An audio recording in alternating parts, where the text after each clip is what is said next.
Ассаламу алейкум, Маквай. Добрый день, дорогие друзья. Вот в эти дни очень активно по WhatsApp рассылается такое вот сообщение с надписью «Родственники из Чечни, отзовитесь». В Инстаграм это рассылается, в WhatsApp это рассылается. В Инстаграм очень много репостов сделано по этой теме.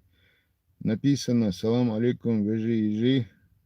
В Воронеже в детском доме два чеченских мальчика, двойняшки, Докудаев Шамиль Ахмедович и Докудаев Рамзан Ахмедович, 01.06.2000 года рождения, ищут родственников из Чечни. Отец Докудаев Ахмед Хабибович, мать русская, сказала, что отец умер и отдала в детдом. Цейр Мичер Буцаха. Убедительная просьба, если что, либо знаете о семье Докудаевых, сообщить по такому-то номеру.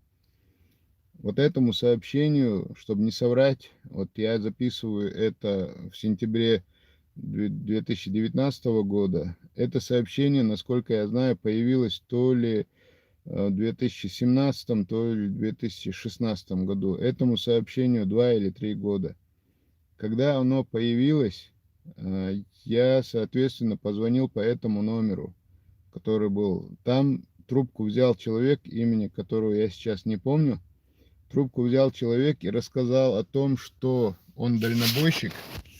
Он дальнобойщик, он ездил куда-то и где-то вот примерно в том регионе к нему кто-то подошел из молодых людей, и подросток подошел, попросил у него денег, представился, сказал, что вот он там от рождения чеченец, назвал это фамилия, имя, вот так вот, и ну, попросил у него денег. Дальнобойщик денег ему дал. Дал ему свой номер телефона, взял у него номер телефона.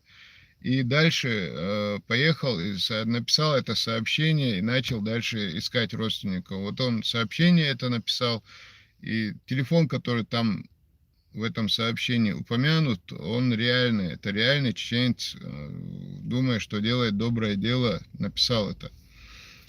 Потом, когда я с ним связался, он мне дал номер вот этих самых ребят. Сколько бы я ни звонил на этот номер, второй уже номер, который дали вот этот пацан, который дал, он этот номер не отвечал. Я тогда попросил нашего представителя главы республики Воронежской области Адлана Насаева выяснить насчет этого. Он дозвонился по этому номеру. Позвонил по этому номеру, там парень взял трубку, сказал, что действительно там все правда. Сказал, что они находятся там по такому-то адресу в Воронеже, в детском доме. И попросил переслать там, положить денег на этот счет.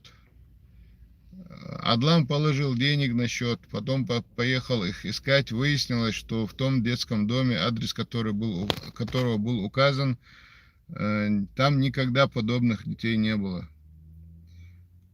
Когда он туда уже приехал, когда он ехал туда, телефон уже был отключен. Когда он приехал, телефон был отключен.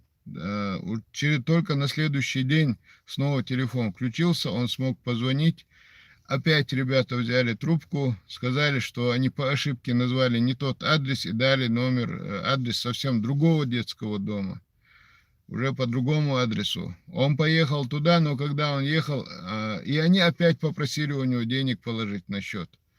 Когда он ехал туда, номер опять отключился, он приехал, опять никаких детей подобных там нет, ни Докудаевых нет, ни вообще никого с Северного Кавказа нет и не было последние годы. Приехал, опять телефон отключен, не работает. В следующий раз, через пару дней, снова телефон включился, он снова им звонит.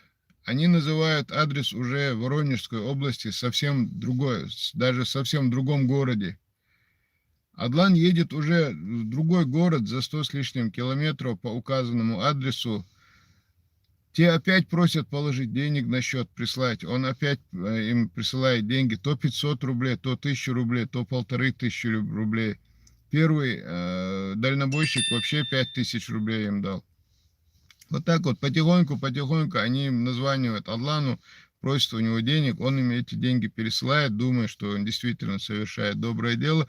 Он приезжает в другой город, действительно по указанному адресу есть детский дом, но там тоже никогда подобных детей не было, и вообще никогда не было, последние 5 лет, по крайней мере, не было никого с Северного Кавказа.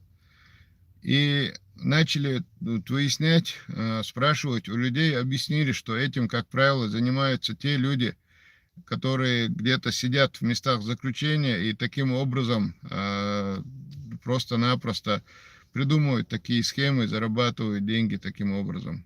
Этот пацан, который там был, он наверняка участвовал в этой схеме. Так что вот эта вот афера, которая там в Воронеже, там Докудаевой, это 2 или 3 года назад было. Не пересылайте, пожалуйста. Несколько раз эта рассылка снова и снова расходилась. Мы проверяли, насколько могли, и мы пришли к решению, что это просто-напросто аферисты. Никакого другого объяснения всему этому мы не нашли.